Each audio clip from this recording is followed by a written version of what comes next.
겟세마네 동산에서 예수님의 기도로 순환은 시작이 되었습니다. 첫 번째로 찾아온 아픔은 두 제자를 통해서, 가룟 유다와 베드로를 통해서, 그리고 그 다음에는 종교 지도자들에 의해서 종교 재판을 받으심으로 신성 모독죄로 고발을 당하는 이런 장면으로 시작해서 빌라도의 법정에 서시고, 빌라도는 어떻게 하든지 이 재판에 개입하지 않으려고 갖은 수단을 씁니다. 그래서 책임을 회피해 볼까 해서 헤롯 왕에게로 예수님을 보냅니다. 예수님이 갈릴리 출신이라는 것 때문에 갈릴리 지역의 분봉왕인 헤롯에게 보냈던 것입니다. 예수님과 헤롯은 상대할 가치도 없는 그런 왕이었습니다. 누가복음 13장에 보면 예수님께서 세례 요한을 강교한 일이라고 이렇게까지 말씀하신 적이 있습니다. 의로웠던 세례 요한의 목을 베었던 사람이기도 합니다. 그런 헤롯이 예수님을 농락하고 조롱하고 비웃습니다. 그리고 다시 빌라도에게로 보냅니다. 이제 빌라도는 피할 수 없는 상황에서 예수님 마지막 재판을 하게 됩니다. 오늘의 본문이 여기서부터 시작이 됩니다. 앞부분은 제가 방금 요약드려서 설명을 드렸고, 오늘의 본문이 여기서부터 시작이 됩니다. 순환의 길목에서 세 사람을 중심적으로 보기를 원합니다. 그 한 사람이 빌라도고, 그 다음에 구레네 시몬이고, 그리고 통곡하고 울었다는 여인들입니다. 우리 순환의 길목에 보이는 이 세 그룹을 볼 수 있기를 바랍니다. 먼저 22절에서 25절을 함께 보시죠. 같이 보십니다. 빌라도가 세 번째 말하되 이 사람이 무슨 악한 일을 하였느냐? 나는 그에게서 죽일 죄를 찾지 못하였나니 때려서 놓으리라 하니, 그들이 큰 소리로 재촉하여 십자가에 못 박기를 구하니 그들의 소리가 이긴지라. 이에 빌라도가 그들의 구하는 대로 하기를 언도하고, 그들이 요구하는 자 곧 밀란과 살인으로 말미암아 옥에 갇힌 자를 놓아주고 예수는 넘겨주어 그들의 뜻대로 하게 하니라. 그들의 뜻대로 하게 하니라. 이 재판은 법적인 재판도 아니고 옳고 그름을 판단하는 재판도 아니고 정치가들이 할 수 있는 정치적인 판결이었습니다. 빌라도 자기 자신에게 얼마나 유익이 되느냐, 해가 되느냐 하는 어떤 개인의 명예와 치안과 자기 맡겨진 일에 따라서 판결을 했던 것입니다. 결국 예수님을 십자가에 처형하도록 판결을 내린 것입니다. 그래 놓고 이 빌라도는 생각하기를, 이 재판은 어디까지나 당신들이 요청한 것이니까 나는 책임 없어 라는 것을 공개적으로 대야의 물을 떠다가 손을 씻는 것으로 보여주었습니다. 하지만 그것은 바로 사람들을 속이는 그런 것밖에 되지가 않는 것입니다. 결국 2000년 동안 빌라도에 의해서 예수님이 십자가에 못 박혀 죽었다고 말하지, 군중들 때문에, 종교 지도자들 때문에, 가룟 유다 때문에 예수님이 십자가에 죽으셨다 이렇게 말하지는 않는다라는 것입니다. 우리가 이 부분에서 볼 때 빌라도가 예수님을 재판하고 있습니까? 예수님이 빌라도를 재판하고 있는 것입니까? 이상한 질문입니까? 여태 빌라도가 재판 이야기를 해놓고 갑자기 제가 이상한 질문을 했지요. 근데 보면 누가 쩔쩔매고 있어요. 예수님은 그렇게 당당하세요. 네가 왕이냐? 그렇다, 내가 왕이다. 그러나 세상에 속한 왕은 아니다. 네가 하나님의 아들이냐? 그렇다. 정말 주님은 당당하셨어요. 오히려 빌라도가 괴로워하고 어찌할 바를 모르는 것입니다. 이미 빌라도는 이 재판에 의해서 제압을 당하고 있는 것입니다. 군중에고 제압을 당하고 종교 지도자들의 그 강교함에 이미 이용을 당하고 있다는 걸 이미 알고 있습니다. 그렇지만 어찌할 수 없기 때문에 판결을 군중의 의도대로 예수는 십자가에 내줍니다. 이랬을 때 많은 군중들은 박수갈채를 보낼 수 있겠죠. 명판결을 했다고, 잘했다고 많은 군중들은 박수를 치며 환호했을지 모릅니다. 그러나 그것은 순간이었습니다. 그는 개인적으로 참 부끄러운 판결이었고 그의 가문에 두고두고 부끄러운 판결이었던 것입니다. 오늘 우리는 여기에서 깊이 생각할 문제가 있습니다. 빌라도는 그 총독이란 그 자리, 로마의 대제국을 대신할 수 있는 최고의 권력을 가진 그 자리, 명예로운 그 자리, 사람을 살릴 수도 있고 죽일 수도 있는 판결할 수 있는 그 권한, 이 모든 것이 빌라도에게 다 주어져 있고 바로 그 자리입니다. 그 자리를 통해서 하나님의 아들이신 예수 그리스도를 자기도 인정했어요. 죽일 죄가 없다고 했어요. 그러면 그대로 판결을 해야 되지 않겠습니까? 결국은 정치적으로 자기 자신이 살기 위해서 예수님을 십자가에 죽이도록 판결을 했다. 얼마나 부끄러운 판결입니까? 오늘은 이 빌라도를 보면서 엄청난 귀중한 그 자리, 귀중한 책임, 명예가 주어졌을 때 역사의 길이 남도록 아름답게 재판을 했더라면 얼마나 좋겠어요. 그러지 못한 사람이 되었다. 그러나 또 한 분을 보실 수 있기를 바랍니다. 누구입니까? 구레네 시몬이라고 하는 사람입니다.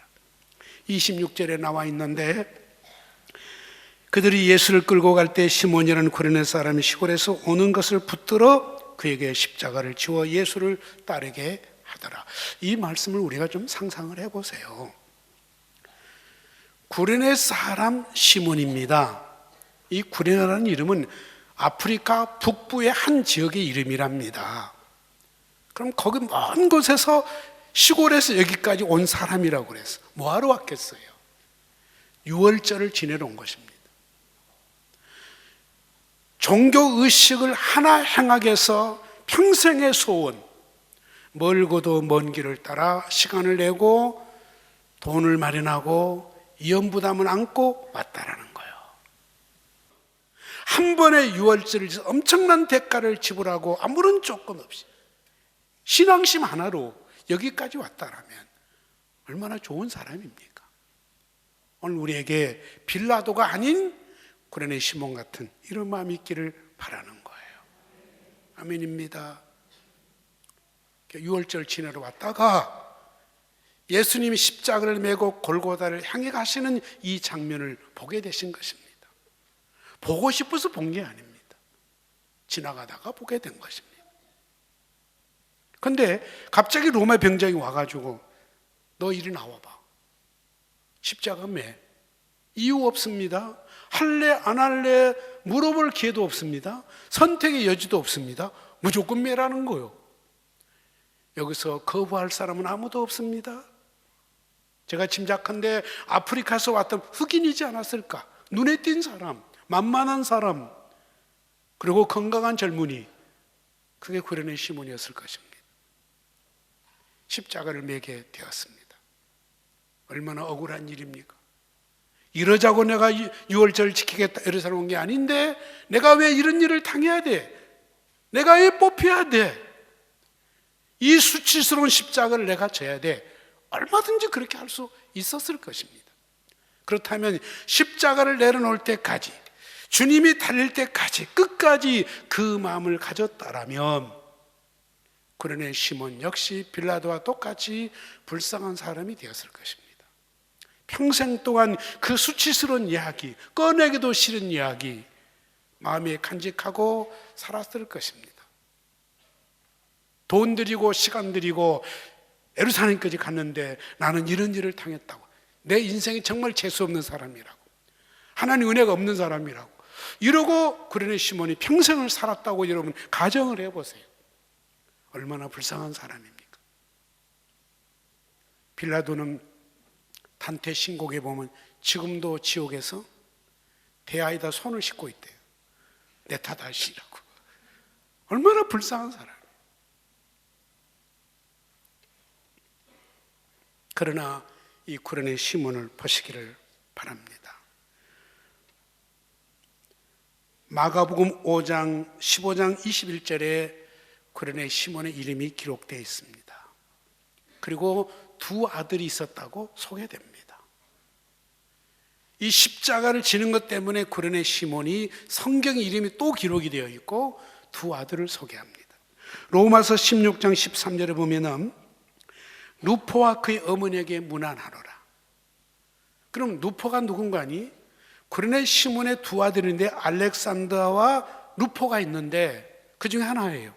루포와 그의 어머니에게 문안하노라. 그의 어머니는 나의 어머니니라. 바울이 한 이야기입니다. 그러면 이 구레네 시몬의 가족이 지금 어디가 있다는 거예요? 로마에 가 있다는 거예요. 로마가 바울이 로마 교회에 보낸 편지니까. 그럼 이 정도 문안을 했다라면 로마 교회를 개척하는데 이 구레네 시몬의 두 아들과 부인과 가족이 중요한 역할을 했다라는 거예요. 아멘입니다. 했다라는 것입니다. 그리고 성경에 보면 아니죠. 어떤 자료 보든지 바울 사도가 아프리카에 갔다는 말이 없어요. 언제 만났을까요? 난 참 궁금해요. 바울이 구레네 시몬의 부인으로부터 은혜를 많이 입었다는데 언제 만나서 어떤 은혜를 입었을까? 이게 궁금한 거예요. 성경 어디에도 자료가 없어요. 제가 이렇게 추리를 해봅니다. 구레네 시몬은 참 마음이 좋은 사람이에요. 처음에는 언짢고 당황스럽지만은 지금 구레네 시몬 바로 옆에 누가 있을까요? 십자가를 주고 갔던 예수님이 가장 옆에 있지 않겠습니까? 같이 걸어가, 발맞춰 같이 걸어가지 않겠습니까? 두 사람의 서로 시선을 마주 봤겠죠. 그 눈빛 속에 구레네 시몬은 뭘 느꼈을까요? 성령의 감동을 줬다라면 뭘 느꼈을까요? 주님의 눈빛 속에서. 그리고 같이 가고 십자가에 달렸을 때 백부장도 과연 이는 하나님의 아들이었더라고 백부장이 고백했다라면 이 구레네 시몬은 어떤 마음을 가졌을까? 이 구레네 시몬은 유태인이었기 때문에 메시아를 기다립니다. 아마 고향을 떠나 예루살렘에 왔을 때 주여 내 일생의 참으자 마지막인 이 6월절에 메시아를 만나게 해주십시오라는 기도를 했을 것 같아요. 한번 뵙게 해달라. 이 구레네 시몬은 바로 자기가 대신 지고 갔던 그 젊은이가 보통 사람이 아니고 하나님의 아들이었을 거라는 것, 그분이 바로 메시아일 거라는 그 마음이 들기 시작했다라는 것입니다. 아멘입니다. 그러니까 열린 마음이에요. 그러니까 같은 예수님을 보고도 빌라도가 될 거냐, 종교 지도자가 될 거냐, 군중이 될 거냐, 가룟 유다가 될 거냐, 베드로가 될 거냐, 아니면 구레네 시몬이 될 거냐. 선택입니다. 선택. 마음가짐에 달려있어요. 구레네 시몬은 부정적으로 보지는 않았습니다. 이거 어떤 사람이기에, 어떤 죄를 짓기에 이 엄청난 고난을 겪는가, 동정의 눈빛으로 보기 시작했다 이거예요. 내가 힘있고 건강하니까 대신, 부끄럽지만은 대신 십자가를 져줄 수도 있습니다. 나는 억울해 이 마음보다도 내가 힘있고 젊으니까 당신 지지 못한 십자가를 대신 져줄 수도 있습니다. 이 생각을 할 수도 있지 않냐 이 말이에요. 구레네 시몬은 이 생각을 한 사람이다 이거예요. 남을 배려할 줄 알고, 이해할 줄 알고, 품을 줄 알고, 모든 사건을 신앙적으로 해석할 수 있는 영적인 안목과 이해성을 가진 분이다. 저는 이렇게 해서 봅니다.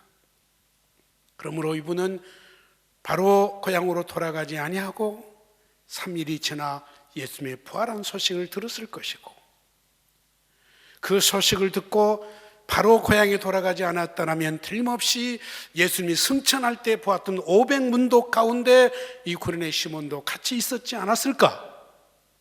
저 개인 생각이에요. 나쁜 생각 아니에요. 그리고 더 나아가서 마가의 다락방에 120문도가 모였다라면 구레네 시몬도 거기에 같이 끼어있지 않았을까? 그렇다면 마가의 다락방에 임했던 그 뜨거운 성령의 체험을 한 이 구레네 시몬이 오직 예수 그리스도 하나님의 아들 구원자, 구원의 확신, 성령의 기름 부으심, 성령의 충만함까지 경험하고 고향으로 돌아갔다는 그런 이미 가슴에 교회를 지닌 사람이요, 선교사의 가슴을 가졌을 것입니다. 전도자의 가슴을 가졌을 것입니다. 이런 마음으로 고향에 돌아갔기 때문에 아내에게 그냥 한 번 건네본 것이 아니라 아내는 예수를 믿도록 만들었고 두 아들이 예수를 믿도록 만들었고, 그래서 초대교회에 이름만 대도 알만한 훌륭한 믿음의 가문이 되었습니다.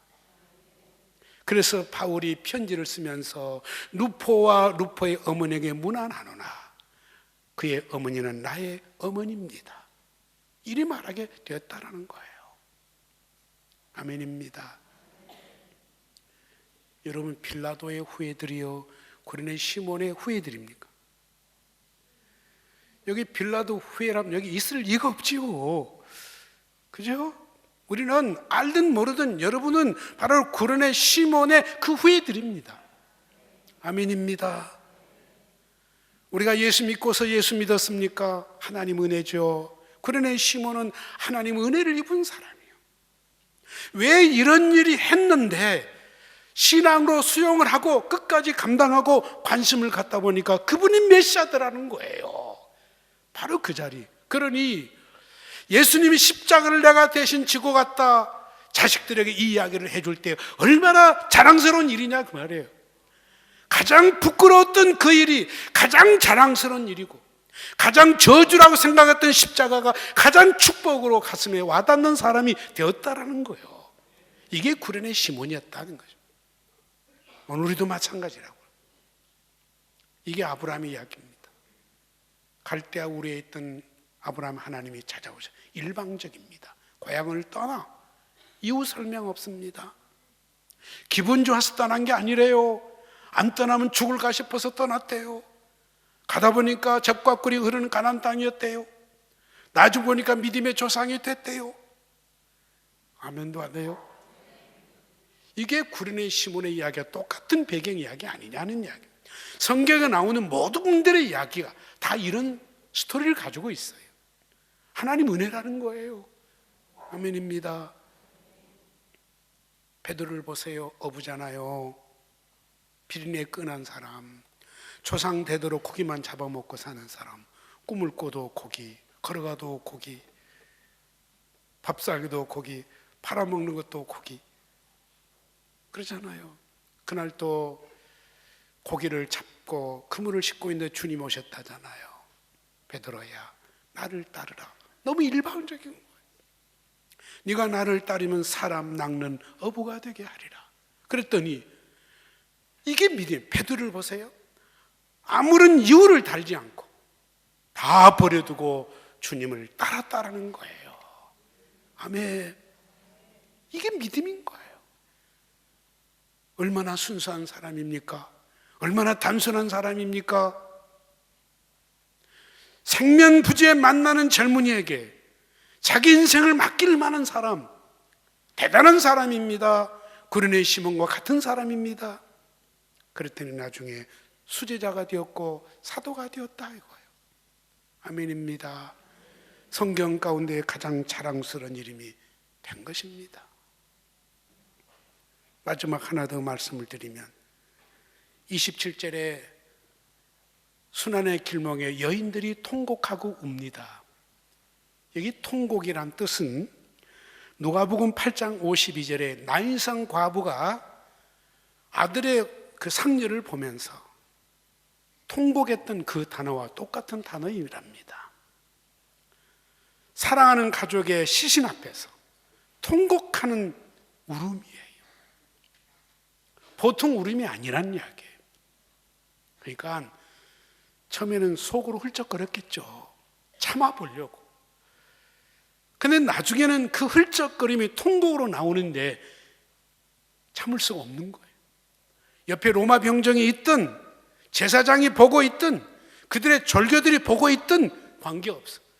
터져나온 눈물을 참을 수가 없었더라는 거예요. 주님의 귀에까지 들렸습니다. 여러분, 제가 간단히 말씀드립니다. 아무리 종교 지도자들이 아무리 타락하고 위선자고 타락했을지라도, 나라의 지도자들이 아무리 타락하고 권모술수를 쓴다 할지라도 여인들의 진정한 사랑의 눈물이 살아있는 한은 그 사회는 희망이 있다는 것입니다.